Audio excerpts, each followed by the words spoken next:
Chers auditeurs et auditrices de Méridien Zéro, bonsoir. Nous sommes vendredi soir, c'est votre émission préférée. Plusieurs petites choses ce soir, nous sommes le 9 janvier. La première chose, c'est que nous aurions dû être ce soir avec François Sins, qui en fait a été hospitalisé, qui n'est pas bien du tout. Donc nous lui faisons un salut amical et fraternel pour cette émission, en espérant bien sûr pouvoir le retrouver sur une autre émission, sur la présence d'un autre livre, du retour aux sources. Du coup, évidemment, cette émission, elle se retrouve amputée d'un de nos participants. Donc c'est vrai qu'elle aura forcément ce soir un format un petit peu plus court qu'habituellement, puisqu'elle est consacrée à un ouvrage et que, de fait, un des protagonistes n'est pas là.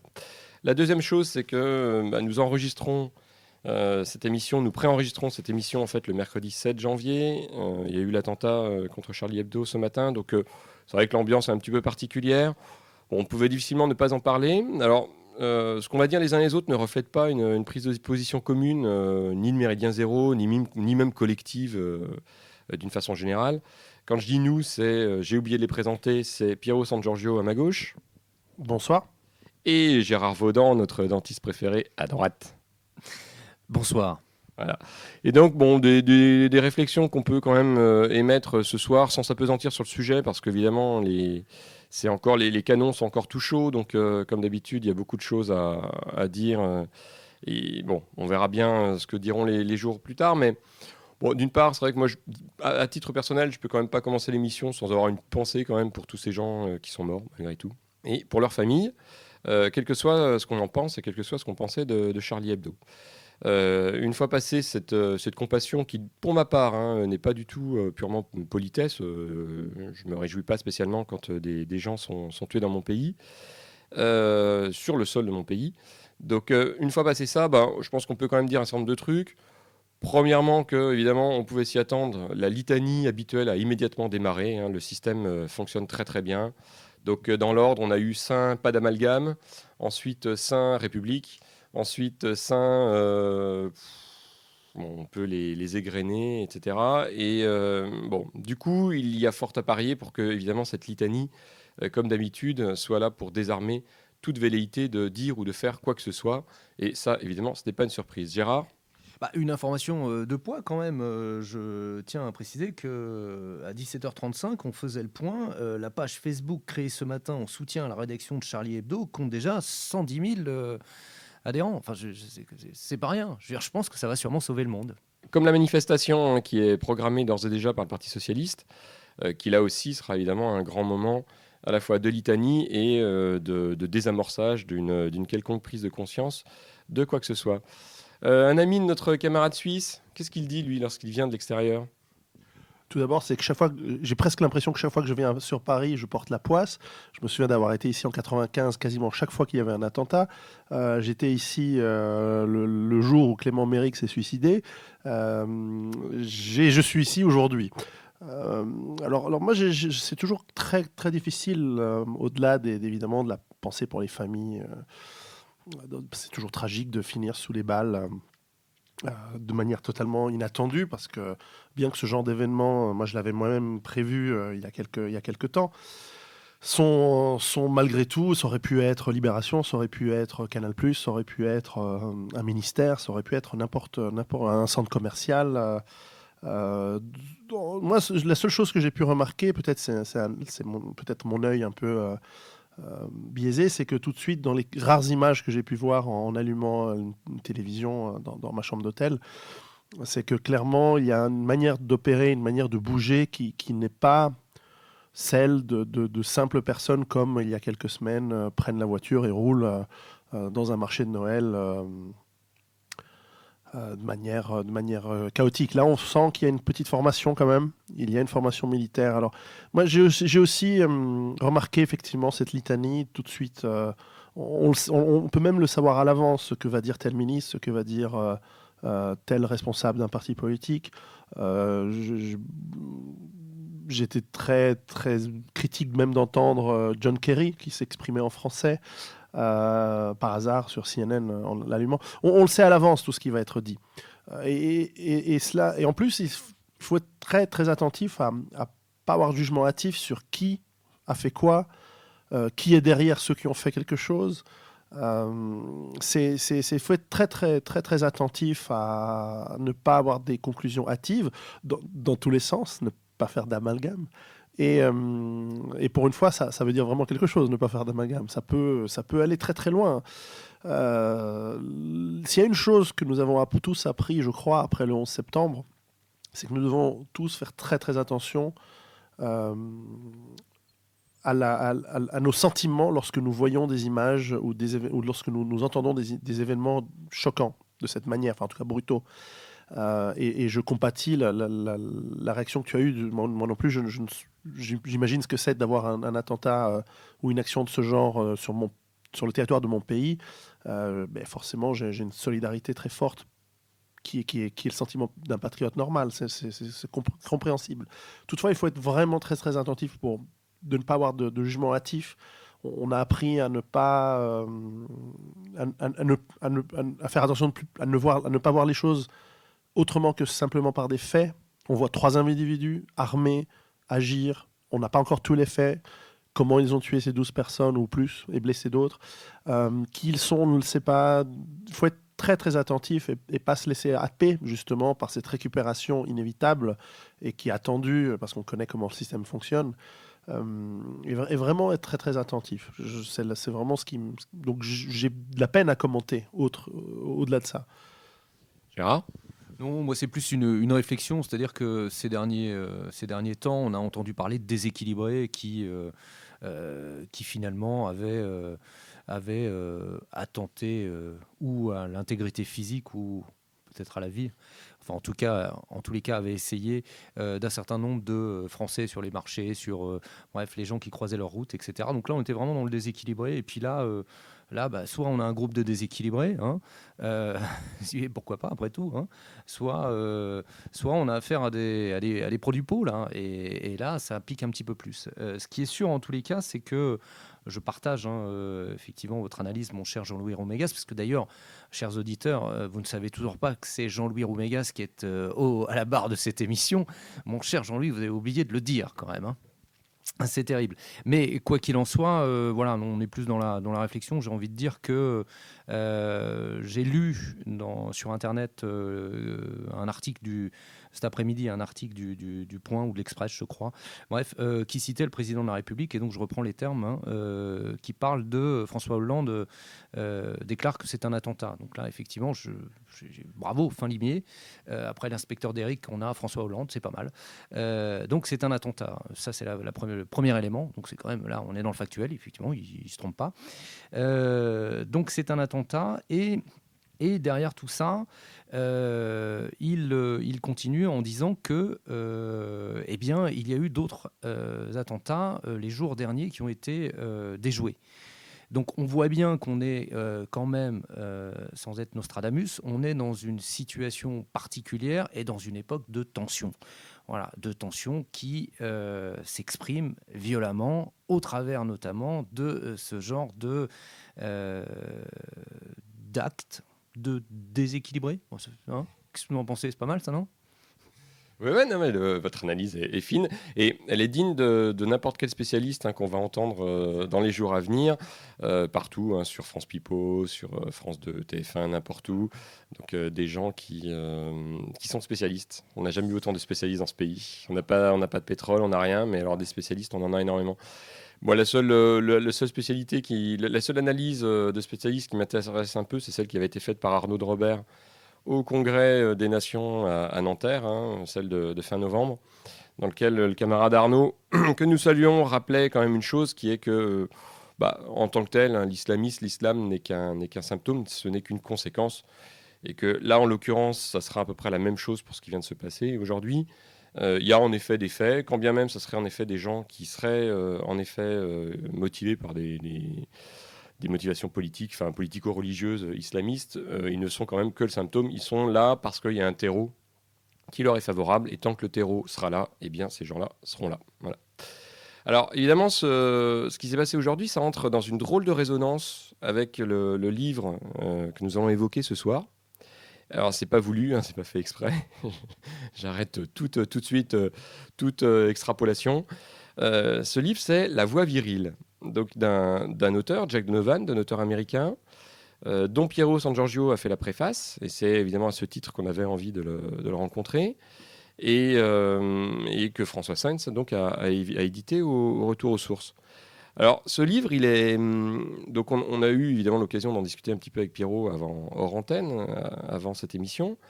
Et nous étions assez d'accord pour dire tous les deux que c'était un ovni. Alors, on va essayer de vous expliquer pourquoi, même si il faudra de toute façon le lire pour réellement se rendre compte du caractère, alors pas extraterrestre, mais un peu quand même très, très particulier de cet ouvrage. Parce qu'il y a quand même aussi un style qui va être évidemment très difficile de rendre à l'antenne. Nous allons quand même surtout évoquer le fond, donc les idées. On peut quand même essayer de revenir rapidement sur ce personnage, Jack Donovan, même si vous le connaissez moins de fait que François Piero. Qui est-ce ? Ce n'est pas un intellectuel, ce n'est pas un écrivain. Non, c'est... alors, Jack Donovan, je l'ai découvert aux États-Unis. J'étais invité à une conférence à laquelle il donnait également une présentation, enfin ce qu'on appelle en anglais un paper. Donc il s'exprimait oralement pendant une vingtaine de minutes, et son discours a été un coup de poing dans la gueule. C'était vraiment un discours où il nous incitait à, bien sûr dans le contexte lui aussi, il voit venir un effondrement économique, et donc ça résonne parfaitement avec ce que j'écris depuis quelques années. Mais surtout, il disait, au fond, il ne faut pas que vous le résistiez, il ne faut pas que vous considériez que le chaos va être votre ennemi. Au contraire, vous devez être des acteurs dans le chaos, vous devez devenir les barbares qui vont abattre la civilisation. Et il étayait ses propos avec des arguments très, très intéressants où il s'adressait aux hommes. Et donc, de manière très claire et partisane, il disait, voilà, ce seront les hommes, les mâles, qui vont devoir redécouvrir leur virilité. Et cette virilité, elle va s'axer, elle va se structurer autour de 4 vertus fondamentales qui sont la force, le courage, la maîtrise et l'honneur. Et il expliquait ce que c'était cela. Et j'avais trouvé la manière en plus de s'exprimer était brillante.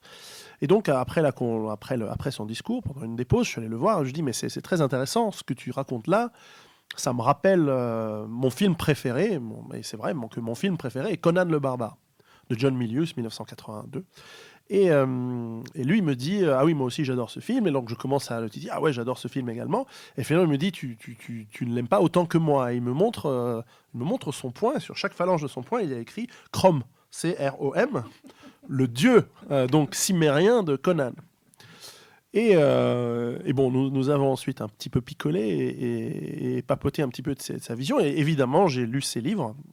Et ceci est son premier livre. D'ailleurs, dans le livre que le Retour aux sources a édité, vous avez 2 livres pour le prix d'un, puisqu'il y a tout d'abord donc La voix virile.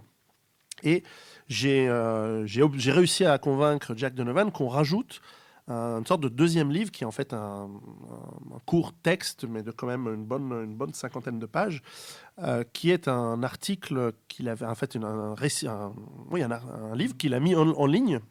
Et donc j'ai souhaité qu'on le traduise également parce qu'il complétait, à mon avis, donc ce petit livre qui s'appelle No Man's Land, qui est à la fois le clin d'œil au No Man's Land des tranchées de la guerre, des champs de bataille, mais aussi à la terre sans les hommes. En fait, il critique la société moderne qui est devenue un monde où il n'y a plus d'hommes, il n'y a plus de virilité. Et bien sûr, il explique pourquoi nous en sommes arrivés là et pourquoi nous sommes dans un monde où finalement, par exemple, le féminisme en est arrivé au fait de vouloir avoir une sorte de totalitarisme sur l'homme qui est devenu le sexe faible. Il y a là un écho au livre Le Premier siècle d'Éric Zemmour, il y a là un écho vers la féminisation d'Alain Soral, il y a là un écho à ce qui s'appelle sur Internet la manosphère, c'est-à-dire un certain nombre de sites et de forums où des hommes finalement frustrés de leur vraie nature profonde, virile et de ce qu'a toujours été l'homme depuis la nuit des temps, se retrouvent et discutent, et c'est d'ailleurs assez presque pitoyable dans un certain sens qu'on en soit réduit à ça, discutent ce que ça veut dire être un vrai homme et que l'on en ait assez d'être subjugué et sous le joug finalement d'un monde extrêmement féminisé. Et donc c'était vraiment tout d'abord un plaisir et un honneur d'écrire une préface, mais je dois dire que je me suis un peu lâché. Donc pour une fois que j'exprime un petit peu certaines de mes idées les plus radicales, on peut ou pas ne pas être d'accord, mais pour une fois je ne parle pas de survie, je parle vraiment presque d'anthropologie, parce que j'ai trouvé que ce que Jack Donovan dit et écrit dans La Voix virile nous ramène à la source atavique et primordiale, radicale de ce que ça veut dire être un homme. Alors, bon, lui, c'est pas du tout un intellectuel, hein, je le disais, il est chauffeur de bus ou de camion, je crois, chauffeur de camion. C'est malgré tout quelqu'un qui a lu un certain nombre de choses, hein, bien sûr, et il y fait référence dans son livre. Néanmoins, on sent qu'en effet, il y a plus de cœur et de tripes que de références livresques, hein, clairement. Et puis c'est vrai qu'il y a certains passages qui peuvent être assez critiques par rapport à un certain intellectualisme ou à un certain nombre de prises de position qui parfois même sont contestables. C'est-à-dire qu'à un moment, lui, il oppose clairement on va dire le fait d'être un homme en civilisation et le fait d'être un homme en dehors de cette civilisation dans une situation de chaos et de destruction. Bon. Pour lui, l'essentiel, hein, la voix virile, ça se résume à la voix du clan. C'est-à-dire qu'il n'imagine pas finalement un homme tout seul. Pour lui, ce n'est pas quelque chose qui serait naturel. Il n'imagine l'homme qu'en groupe finalement. Est-ce que de ce point de vue-là, ça se rattache vraiment à... Parce que tu dis, j'ai entendu une résonance par rapport à mes préoccupations, par rapport au survivalisme, etc. C'est vrai que généralement, l'image qu'on a du survivalisme, alors, c'est pas notre image à nous, parce qu'on a déjà eu l'occasion d'en parler, mais l'image qu'on a, c'est généralement l'individu tout seul qui va s'en sortir. Lui, il réaffirme quand même quelque chose de très fort, c'est qu'il n'y a pas d'issue, il n'y a pas de solution seule.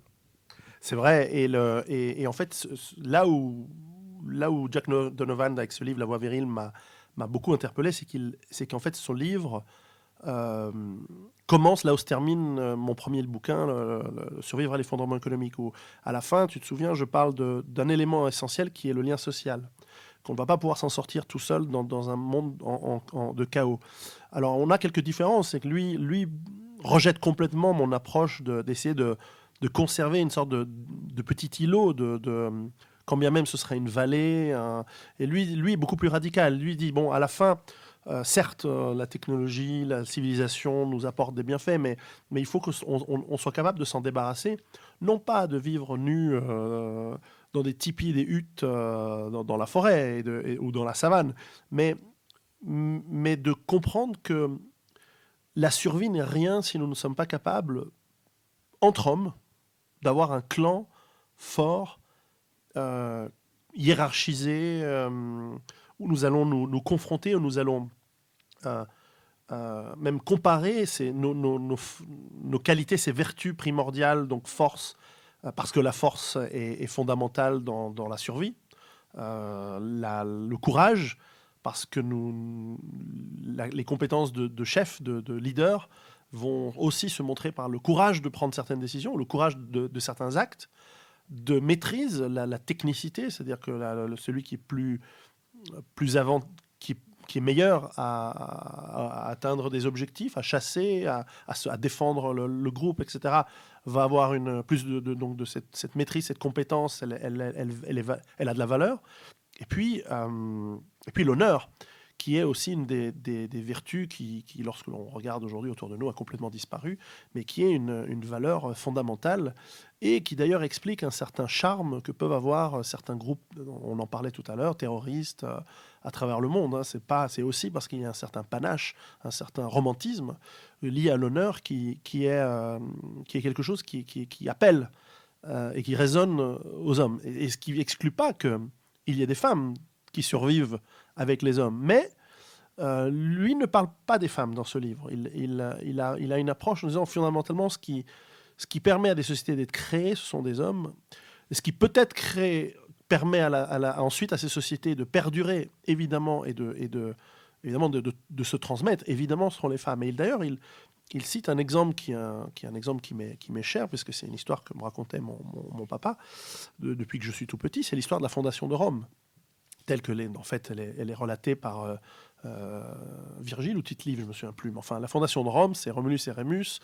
C'est un vieux mythe à la Moïse, récupéré, élevé par les louves, éduqué et élevé par des bergers, et qui décide de fonder une ville dans un endroit marécageux, insalubre, et avec une loi forte, à tel point que Romulus doit tuer son frère parce qu'il n'a pas respecté la loi qu'ils avaient mis en place, et qui est surtout une ville fondée par tous les brigands de la région, qui trouvent un endroit de liberté. Et donc, dans le mythe de l'Empire romain, on retrouve à ses sources les familles nobles qui sont issues de brigands, d'un gang, d'un clan, de racailles de cette époque, et qui en plus ont créé leur cité en allant kidnapper et violer les femmes des Sabines, donc les femmes de leurs voisins, par en plus une entourloupe, et en fait on voit bien que il nous ramène à un côté, non pas où on a cette grandeur, comme parfois j'entends des amis français qui me parlent d'une certaine noblesse passée française où l'on charge les archers anglais en armure pour la belle mort. Non, non, pas du tout. Là, il s'agit de gagner, il s'agit d'utiliser toutes les compétences possibles, la triche, le brigandage, s'il le faut, etc. Et finalement, la survie à l'état brut, mais en clan, et non pas en tant qu'individu, en tant que groupe d'hommes qui se hiérarchisent sur ces 4 valeurs cardinales, si on veut. C'est ça qui fait de cette... Enfin, en tout cas, moi, c'est comme ça que je l'ai ressenti, du coup. C'est ce qui a donné ce caractère un petit peu ovni à ce livre. C'est que d'un côté, il fait référence... Lui son postulat de départ, hein, c'est d'imaginer un monde chaotique, de dire, nous allons vers un monde chaotique, de toute façon, et dans ce monde chaotique, il faudra être comme ça. Et en même temps, ces références constantes à des références qui sont des références européennes, qui sont les vieux romains, qui sont... alors, je ne sais plus si à un moment il y a fait référence ou pas, mais l'Iliade, globalement, est ce récit-là. Hein, les combats entre Achéens et Troyens sont des combats où, en effet, l'honneur, la force et la maîtrise sont là, sont honorés, et c'est ce qui fait des personnages de l'Iliade, des héros. Et donc, un drôle de télescopage entre un monde brut, on ne sent pas du tout intellectuel, et en effet des références qui sont des références culturelles très très fortes, qui nous parlent comme Européens, voilà, et qui sont réutilisées donc par un Américain. Gérard ? Juste une réflexion, c'est-à-dire qu'on avait Piero San Giorgio avec la BAD, hein, voilà, la base autonome durable, et là on a Jack Donovan avec le CAD, le clan autonome durable. Voilà. Oui, non, c'est ça. Et donc, il renvoie à ça. Par contre, une question, du coup, parce que vous connaissez mieux les États-Unis que moi et que nous, je pense, parce que Gérard, je peux l'inclure avec moi. Est-ce que, du coup, une partie de ces problématiques sont quand même pas typiquement américaines dans cette... parce que... C'est Village People, hein. C'est le Far West avec le cowboy. Enfin, c'est le cowboy avec le... Oui, voilà. Hein, c'est ça. Parce qu'on a quand même un peu entendu parler de corps huilé, machin, etc. Moi, je me dis, j'imagine assez Jack Donovan. Je l'ai vu sur la photo, là. Bon, comment dire, s'il a Chrome de tatouer sur les mains, il manque plus que le slip en peau de kangourou et les moon boots en poil de Yeti. Et c'est Conan le barbare quand même, hein, notre ami là. Hein. Oui, non, il y a un peu ça. Et du coup, parce que cette dévirilisation, en tout cas, où cette prise d'expansion, hein, du féminisme et de la sphère féminine et des valeurs féminines, on la constate dans toute la sphère occidentale. Et c'est vrai que du coup, le livre entre en résonance avec ce qui s'est passé ce matin, parce que là, c'est manifeste. C'est deux types civilisationnels et ces deux orientations qui viennent se heurter. Quelles que soient les motivations des 3 Gugus, quels que soient les gens qui sont derrière ou pas derrière, on s'en moque. À un moment, c'est ces 3 types-là qui ont appuyé sur la détente. Et de fait, on a vraiment un choc civilisationnel. Même par les réactions. La manifestation, le cortège de fleurs qu'on va avoir, enfin le dépôt de fleurs, toutes ces choses-là. Bon, voilà, ça correspond en effet à une société qui s'est très largement maternisée. Oui, c'est ça, et qui subit et qui continue de subir. Parce qu'en fait, c'est ça. Tout à l'heure, je faisais cette réflexion sur la page Facebook, le machin. Il n'y a rien de plus dématérialisé, déshumanisé que ça. Et c'est la virtualité dans toute sa splendeur. C'est-à-dire que, allez, on va aller manifester un soutien, je like, je clique, machin, etc. Non, mais c'est phénoménal. Et puis, on ira samedi à la manif. Voilà. Bon. à quel moment on sort de tout ça pour affronter les problèmes, poser les choses et entamer une reconstruction. Ce qui est plutôt, effectivement, pas spécialement ce qui se passe en France, voire en Europe aujourd'hui. Et on a là quelqu'un qui, visiblement, lui, a d'autres réponses à apporter, en tous les cas. Donc, je reprends. Du coup, non, c'est pas lié à toi, Gérard. C'est que donc on a en effet ce contexte-là qui est général à toute la sphère occidentale. Mais en même temps, est-ce qu'il n'y a pas quand même une situation particulière aux États-Unis d'exacerbation des positions féministes et donc du coup d'exacerbation aussi de ces prises de position, comment on pourrait dire, on pourrait faire un néologisme, mais masculiniste ou vous voyez, quelque chose comme ça. Je crois que il y a deux choses à dire sur les États-Unis. Tout d'abord, c'est qu'ils ont de l'avance. C'est-à-dire qu'ils sont leur processus de destruction, si on veut, de ce que l'on conçoit comme la famille traditionnelle, un homme, une femme, 2 enfants, un chien, une voiture, etc., est bien plus abouti et a commencé depuis bien plus longtemps qu'ils n'ont pas attendu mai 68 pour démarrer. Ils ont commencé vraiment dans les années 50. Et donc, dans ce monde, on commence à voir que si vous avez 20 ans aux États-Unis, votre avenir est beaucoup plus fermé si vous êtes un homme que si vous êtes une femme. Dans les universités, vous avez la majeure partie des diplômés qui sont des femmes, qui ont donc accès à des métiers mieux payés que les hommes.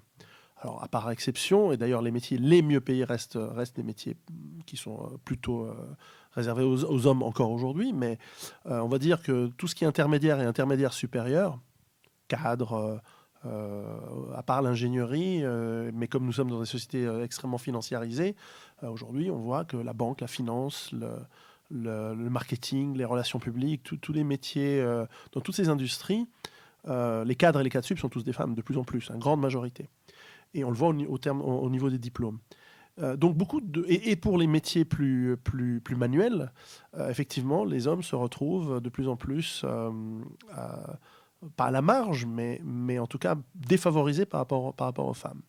En plus, il y a tout l'aspect légal, la loi, qui s'est étendue de la loi familiale à la loi professionnelle, où aujourd'hui, en tant qu'homme, vous devez faire extrêmement attention aux États-Unis à ce que vous dites, à ce que vous faites, car ça peut être mal interprété ou utilisé contre vous par vos collègues féminines ou vos clientes ou vos fournisseurs pour obtenir gain de cause, gain financier, promotion, etc.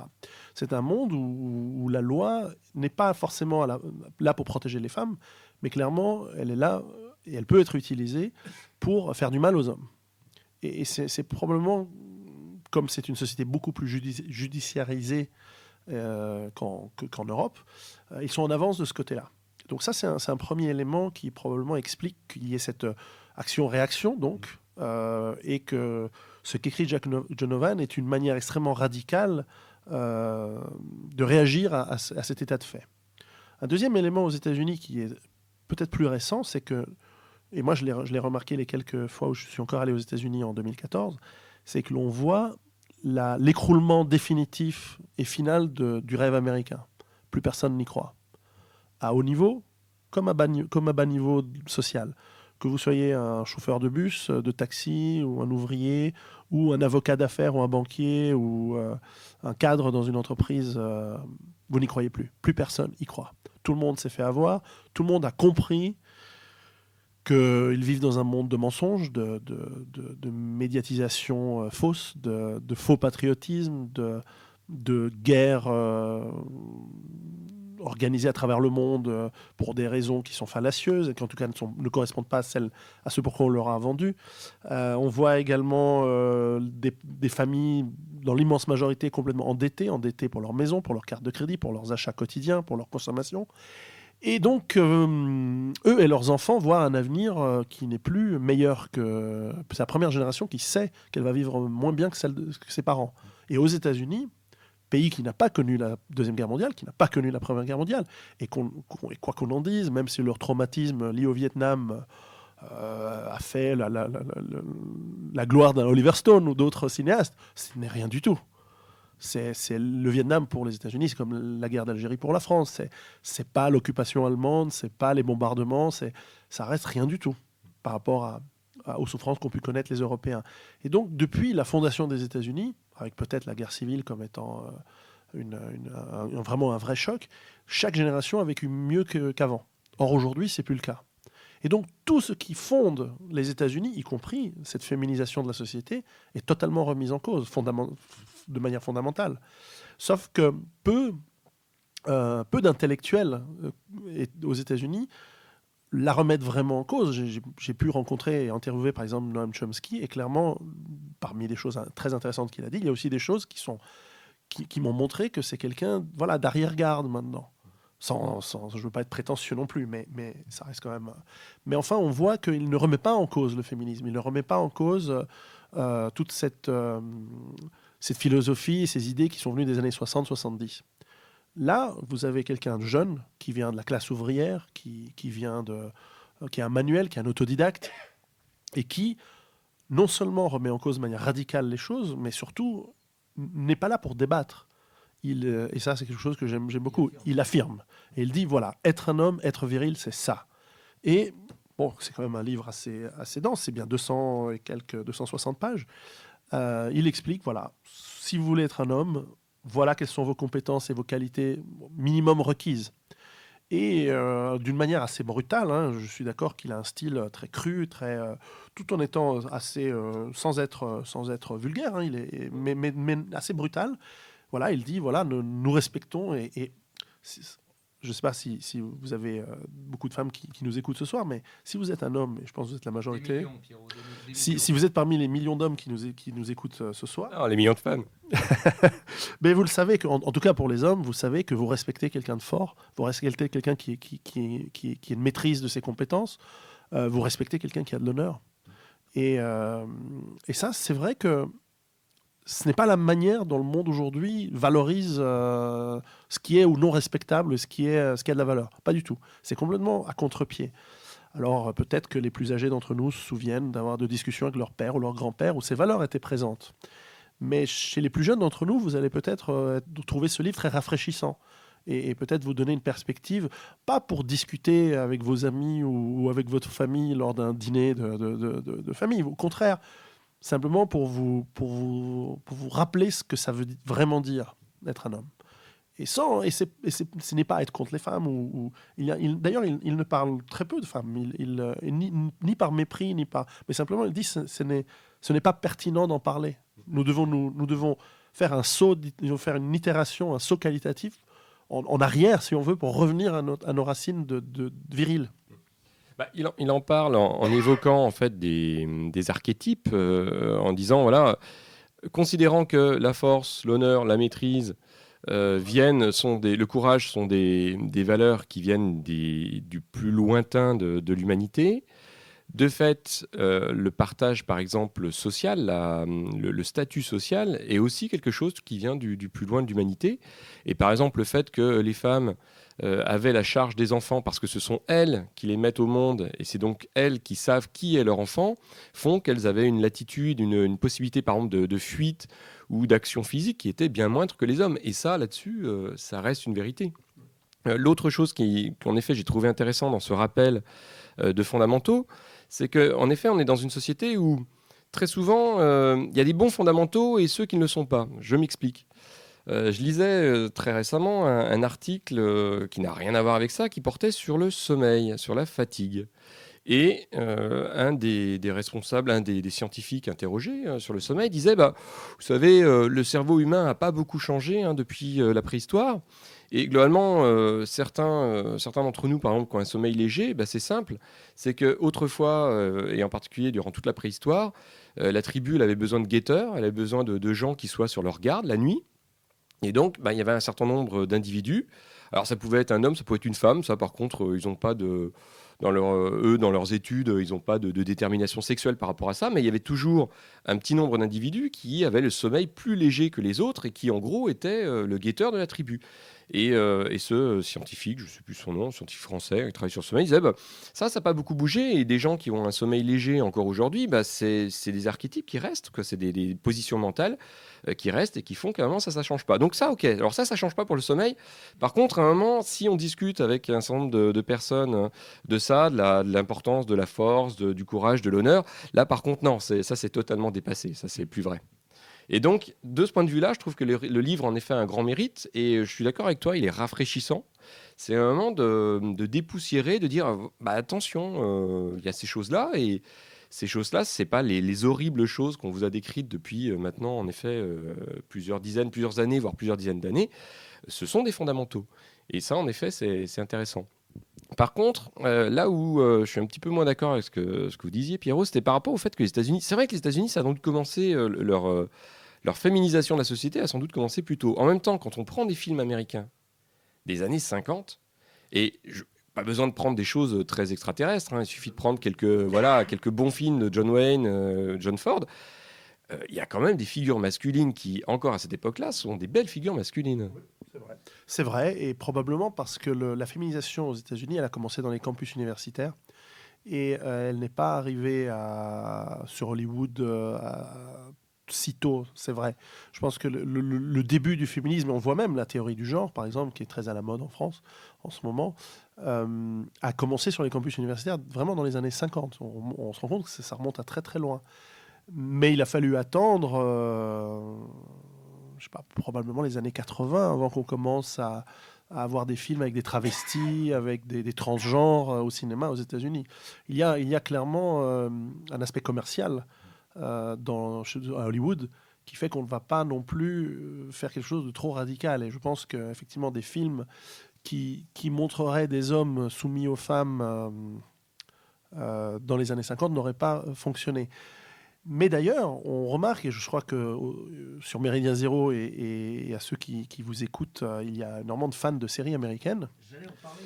Voilà, et qui sont en train de revenir là-dessus. Mad Men, et même des séries qui ne me plaisent pas toutes forcément, mais par exemple, celle qui a beaucoup de succès, là, le Game of Thrones, c'est pas exactement le monde gentil des bonobos. C'est quand même brutal, c'est violent, et parce que finalement le public c'est ce qu'il veut. Mais à côté de ça, il y a énormément, parce que je faisais le parallèle avec les séries justement, il y a énormément de séries américaines où on voit que l'héroïne c'est la femme. Et c'est bien elle qui décide, voire dans toutes les séries post-apocalyptiques, type Révolution, etc. On a des femmes qui mènent le clan, des femmes qui mènent la danse, des femmes guerrières, des femmes décideuses. Et on a vraiment cette expression d'une autre féminité et à mon avis, parfois d'une virilité chez la femme et d'une dévirilisation chez l'homme. Alors c'est bien, vous avez bien fait de parler des bonobos, Pierrot, parce qu'il y a un des paragraphes que j'ai trouvé très bien, parce que quand j'ai pris le livre, je me suis dit, oh là là, ça c'est du gros bill. Alors je pense que tous les auditeurs, auditrices ne sont pas forcément familiers de cette expression. Vous savez, les gros bills, c'est cette dérive qu'on peut avoir dans les jeux de rôle, où à un moment on va être surarmé, va y avoir un dépassement des règles du jeu de rôle qui fait qu'on va être invincible, on va avoir 36 000 armes dans son sac, on va avoir des choses comme ça. Bon. Donc c'est une expression, moi je me suis dit, tiens, c'est un peu gros bill. Et je me suis dit, oh, ça c'est le genre de choses genre de bouquins sur lesquels un certain nombre de personnes, dont certains que je peux connaître, peuvent se palucher en se disant, ah, j'en suis, c'est moi. Et dans justement un des chapitres où il parle des bonobos, donc les bonobos, là aussi, il faut expliciter, c'est donc cette espèce de singe. Alors ce ne sont pas des chimpanzés, ils n'en ont pas l'agressivité, ils n'en ont pas les règles sociales. C'est une société de singes quand même très matriarcale, en tout cas avec des aspects très matriarcales. Voilà, qui généralement en effet sont reconnus, c'est parce que les bonobos ont la position du missionnaire, donc c'est, regardez, ce sont des singes qui en plus font l'amour comme les humains, etc., etc., je vous en passe. Pierrot ? Y compris de manière homosexuelle dans certains cas, donc ça plaît beaucoup à la gauche en général, progressiste. Voilà. Oui, histoire de montrer que l'animalité, c'est pas forcément ce qu'on croit. Bon. Est-ce que le bonobo pratique la brouette vantaise ? Thaïlandaise seulement. Pour moi. Bon, écoutez. Oui, les animaux ne savent pas tout faire non plus. Donc, dans ce chapitre, il démontre justement ce risque qu'il pourrait y avoir par rapport à ce livre, qui serait un moment de se palucher, hein, pour dire les choses familièrement, et de penser que, par exemple, il suffit d'être derrière des jeux vidéo qui reproduisent cette image pour que, du coup, on puisse se considérer comme fort, ayant de l'honneur, de la maîtrise et du courage. C'est en fait la version réaliste, ce livre, de ce que doit être un Fight Club. Fight Club, pour ceux qui... bien sûr, tout le monde a vu le film, qui est un des meilleurs films, à mon sens, des 20 dernières années. Fight Club, qui est en fait un roman d'un auteur américain qui s'appelle Chuck Palahniuk, qui est aussi de Portland, de la ville natale où habite en tout cas Jack Donovan en ce moment. Et ce livre, La Voix virile, c'est un peu le Fight Club. C'est-à-dire qu'à un moment... ces hommes qui vont se retrouver parce qu'ils vont trouver des affinités, et parce qu'ils vont créer, et c'est ce qu'ils souhaitent, des clans, à un moment, ils vont se mesurer en fonction de ses vertus. Et en fonction de ses vertus, ils vont créer des hiérarchies. Et ça peut inclure une certaine forme même de combat, mais d'une manière, effectivement, à la Fight Club, mais en réaliste. Et je suis tout à fait d'accord. D'ailleurs, je découvre qu'on a dû pratiquer des jeux de rôle dans notre tendre adolescence. Mais effectivement, il y a ce côté, et c'est tout à fait juste ce que tu dis, c'est qu'à première vue, on peut imaginer que oui, que c'est un truc fantasmé, que voilà, être un homme, c'est faire ceci, c'est bomber le torse. En fait, pas du tout. Ce sont quand même des attitudes de survie. Et c'est vrai qu'il ne faut pas oublier de mentionner cette approche-là, c'est que ce ne sont pas des attitudes pour soudain être original dans des dîners mondains. Et tout d'un coup venir en disant « Ah, je ne suis pas efféminé comme les autres, je me la joue musclé et le torse bombé ». Pas du tout. Ce sont vraiment ça nous ramène à des attitudes, à des compétences qui nous sont fondamentales pour survivre. Survivre dans un monde qui est en train de devenir, comme je dis toujours, je déteste avoir raison, mais qui commence à ressembler à pas mal de trucs que j'écris dans mes bouquins. C'est en train de partir en couille, comme on dit, de manière de plus en plus accélérée. Et c'est vrai qu'on retrouve là des attitudes, des valeurs, des modes de pensée, avant même d'approcher l'approche physique, qui sont essentiels, à mon avis, dans la survie. Et la testostérone, la maîtrise, le courage, tout ça ce sont des valeurs qui vont nous aider à nous en sortir. Et c'est pour ça que je dis ce livre, il démarre là où se terminent les miens. Et c'est en tout cas un livre qui ne peut pas laisser indifférent, qui ne peut pas laisser quelqu'un froid de marbre, ni par ce style, ni par le contenu. Et c'est pour ça que j'ai tenu à ce qu'il soit traduit et de faire la préface, parce qu'il est... c'est potentiellement un des livres scandaleux des 5 prochaines années. Il peut faire scandale. Si les médias mainstream mettent la main sur ce bouquin, ils vont hurler. Je pense qu'ils ne peuvent pas rester insensibles. Ils vont hurler comme étant un livre totalement blasphématoire par rapport à toutes les valeurs on va dire de la gauche progressiste que nous adorons tous, particulièrement en France, mais ailleurs aussi. C'est un livre qui est potentiellement scandaleux dans le monde d'aujourd'hui. Oui, Gérard. Oui, et quel est l'écho de Jack Donovan aux États-Unis là ? Parce que finalement, il y a un livre aux États-Unis, ou bien c'est juste la traduction de son intervention, etc., dont vous parliez tout à l'heure, Pierrot ? Alors, c'est un livre, c'est un premier livre auquel on a ajouté cet article internet. Alors, le cas aux États-Unis, alors ça reste underground, hein, bien sûr. Ça reste extrêmement lié à...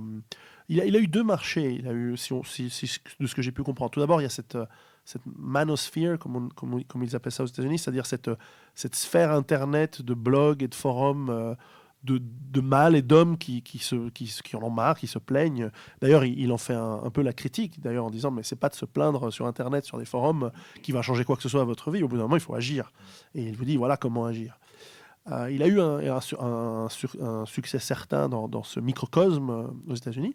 Il a eu aussi, et c'est très étonnant, un très grand succès dans le monde homosexuel viril. C'est-à-dire qu'il y a toute une communauté d'homosexuels qui ne se considèrent pas gays et qui disent non, nous on n'est pas des PD. Nous on est des hommes qui aimons les hommes. Et ça existe, et c'est un microcosme dans le microcosme, on va dire, homosexuel aux États-Unis. Et là, ce livre a eu énormément de succès parce que clairement, dans ces communautés, visiblement, on travaille aussi les clans. Et c'est bon, moi je connais pas très bien, hein, je vous avoue, mais c'est oui non, j'ai pas fait d'immersion d'enquête. On appelle ça de la sociologie participative. Oui, bah, je laisse ça volontiers à qui le fait par beaucoup de plaisir.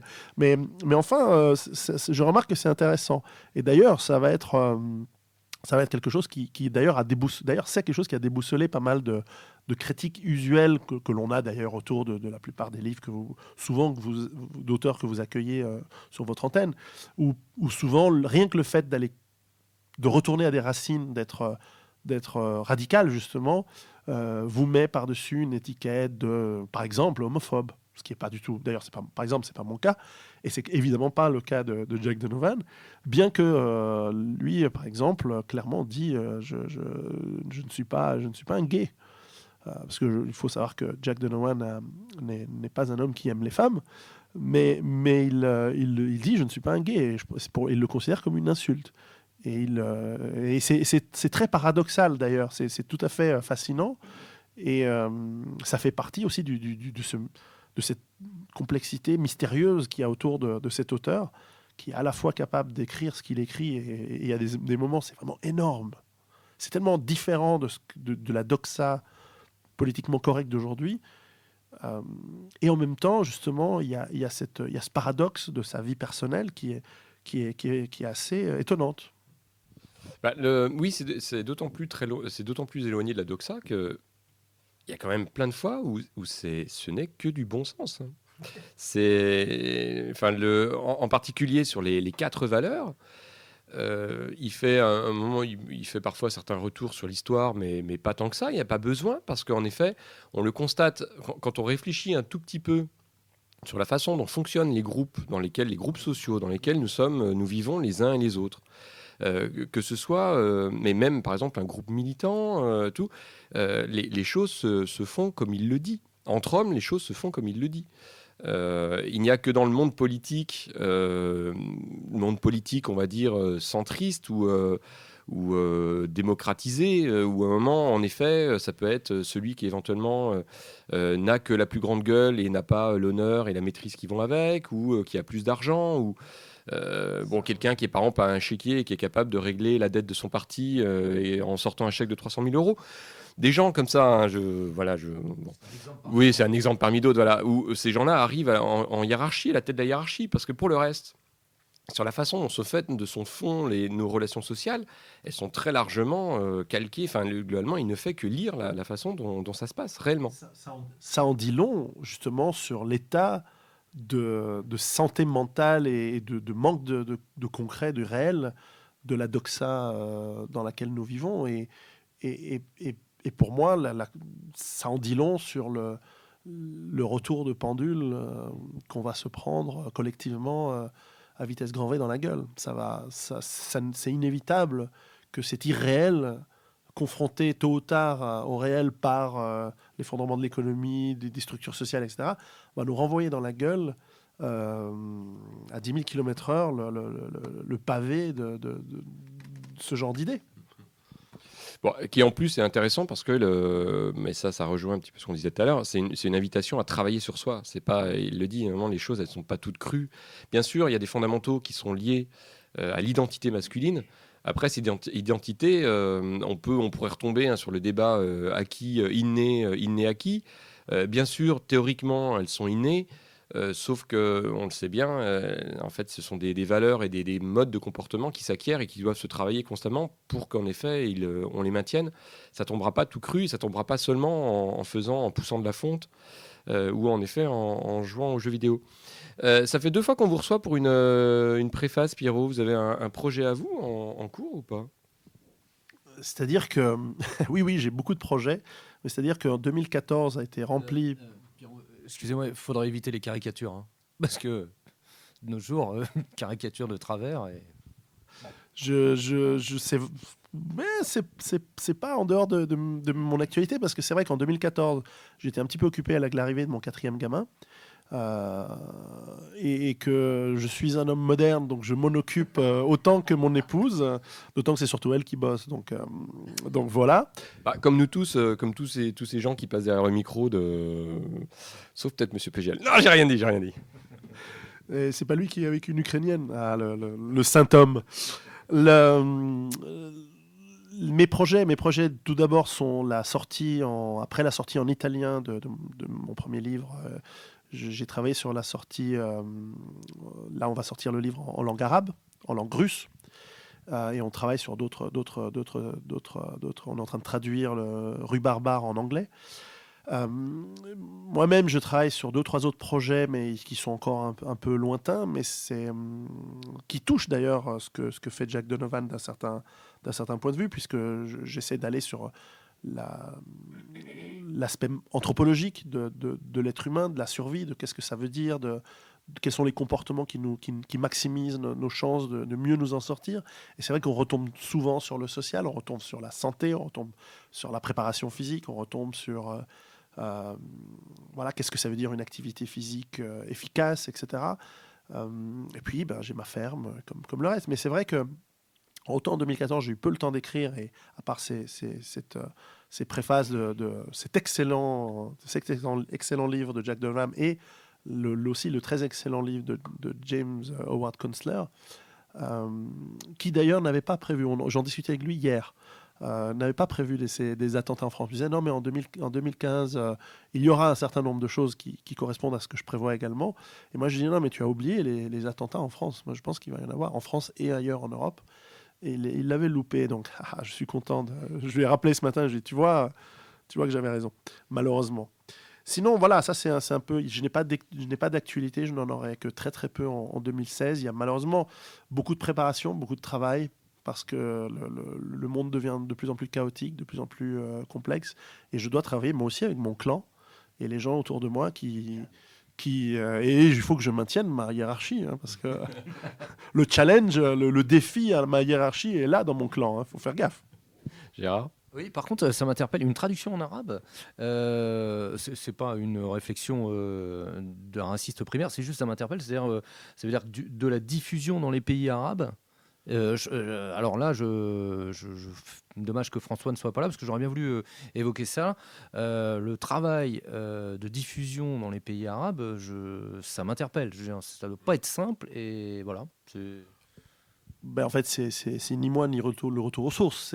C'est un éditeur tunisien qui s'appelle K Édition, qui est d'ailleurs l'éditeur du Cheikh Imran Hossein, que j'ai rencontré et qui, de fil en aiguille, parce qu'on a apprécié discuter ensemble, a accepté de faire la préface de la version arabe de Survivre. Et en fait, on part très brièvement, on part le Cheikh Imran Hossein pense que l'avenir des musulmans est de retourner dans des terres d'islam. Parce que selon lui, en Occident, la perversion de l'Occident fait que le musulman va se pervertir, il va devenir fou, ou il ne pourra pas être un vrai musulman selon les critères de l'islam. Premièrement. Deuxièmement, il sait que nous allons vers un conflit de civilisation qui peut être réel. Alors selon lui, et je suis d'accord avec lui, c'est quelque chose qui est un peu construit, mais que dans ce conflit de civilisation entre musulmans et occidentaux, le nombre et la technologie et l'organisation sociale vont faire que tôt ou tard, c'est eux qui vont perdre. En tout cas, en Occident. C'est son point de vue. Et donc, il incite les musulmans à quitter, autant qu'ils le peuvent, l'Europe, les États-Unis, pour revenir dans leur terre ancestrale. Du moins, c'est comme ça qu'il le présente. Et donc, donc cet éditeur s'est dit, mais ton livre explique comment mettre en place une base autonome durable musulmane, comme le préconise sur des fondamentaux islamiques, donc des versets du Coran, et tels que les interprète le Cheikh Imran Hussein. Et donc il dit, ce serait intéressant que les musulmans en terre d'islam s'organisent également pour survivre. Et donc ils m'ont proposé ils m'ont demandé si je voulais bien qu'ils traduisent mon livre. Et moi, autant je ne suis pas un humaniste, c'est-à-dire que je suis pour la sélection naturelle, autant que cette sélection naturelle se fasse aussi chez eux, parce qu'eux aussi vont souffrir énormément dans ce qui arrive. Je crois que ça va être un effondrement global.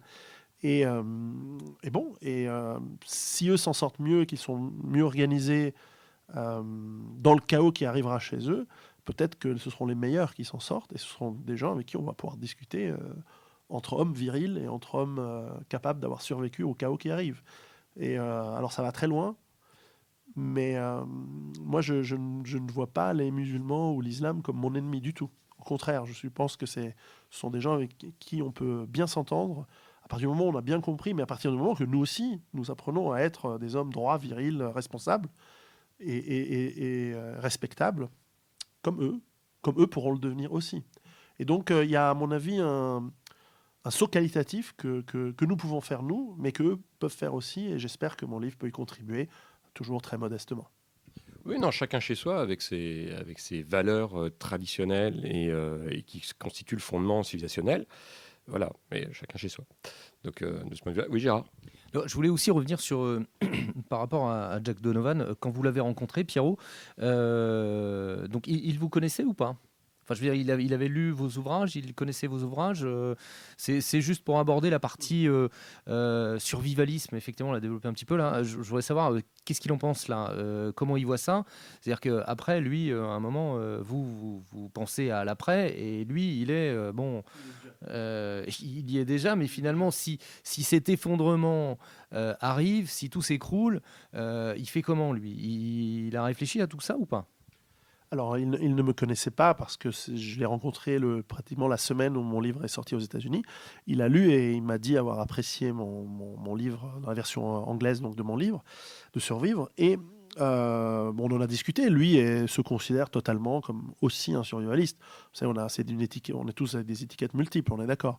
Donc lui se prépare, il fait du tir, il fait de l'exercice physique. Il a surtout il est membre justement d'un clan, il appelle ça The Wolf Brotherhood, pour être. Vous pouvez voir sur son site qui est assez intéressant, qui a des articles et son blog. Donc la fratrie des loups, c'est comme ça qu'ils s'appellent, donc c'est le nom de leur clan. Enfin, pourquoi pas, hein ? Il n'y a pas de louve, hein, c'est ça ? Il n'y a pas de louve. Je sais pas. En tout cas, les louves, lui, il l'intéresse probablement pas. Mais les autres, je ne sais pas. Je suis pas certain. Je pense que ce sont des gens qui représentent. Lui, je pense il représente le 2 ou 3% statistique qui n'est pas comme les autres 97%. Je ne sais pas comment le dire pour être politiquement correct et pour pas aller en tôle chez vous en France.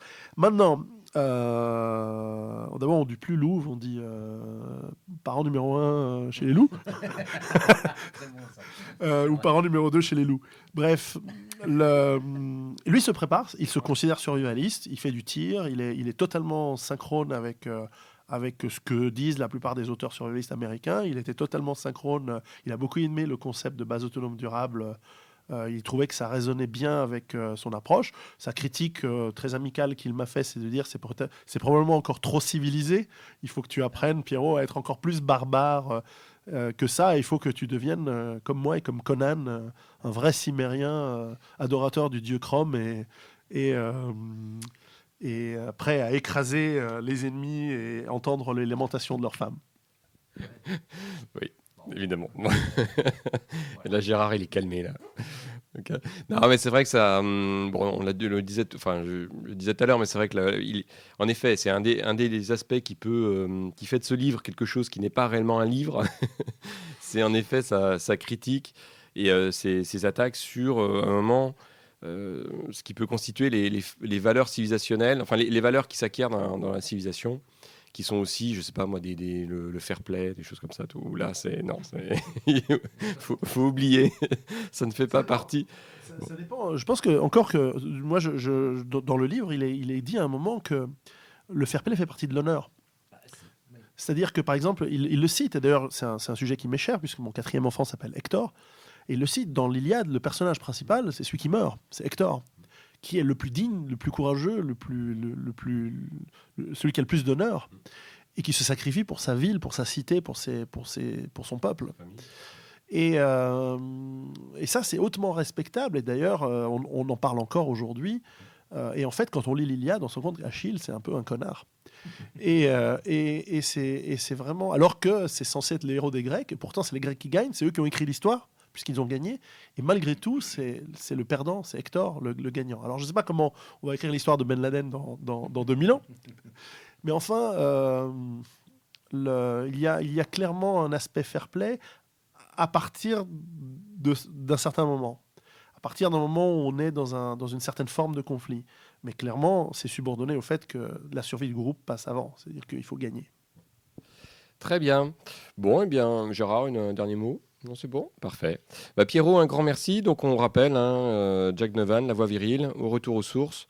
Vous pouvez le commander, évidemment, sur le site de Retour. Comme d'habitude, la maquette, la couverture est très belle. C'est du bon travail, avec des notes explicatives, etc. Donc, c'est comme d'habitude du travail impeccable. Et nous saluons évidemment les camarades du Retour aux Sources, et donc en particulier François. Voilà, un grand merci, donc dans l'espoir de vous recevoir un de ces quatre de nouveau. Et puis voilà. Et la semaine prochaine, on redémarre sur un format un petit peu plus long. Gérard? Moi je l'attendais quand même, il faut le dire, à l'abordage et pas de quartier.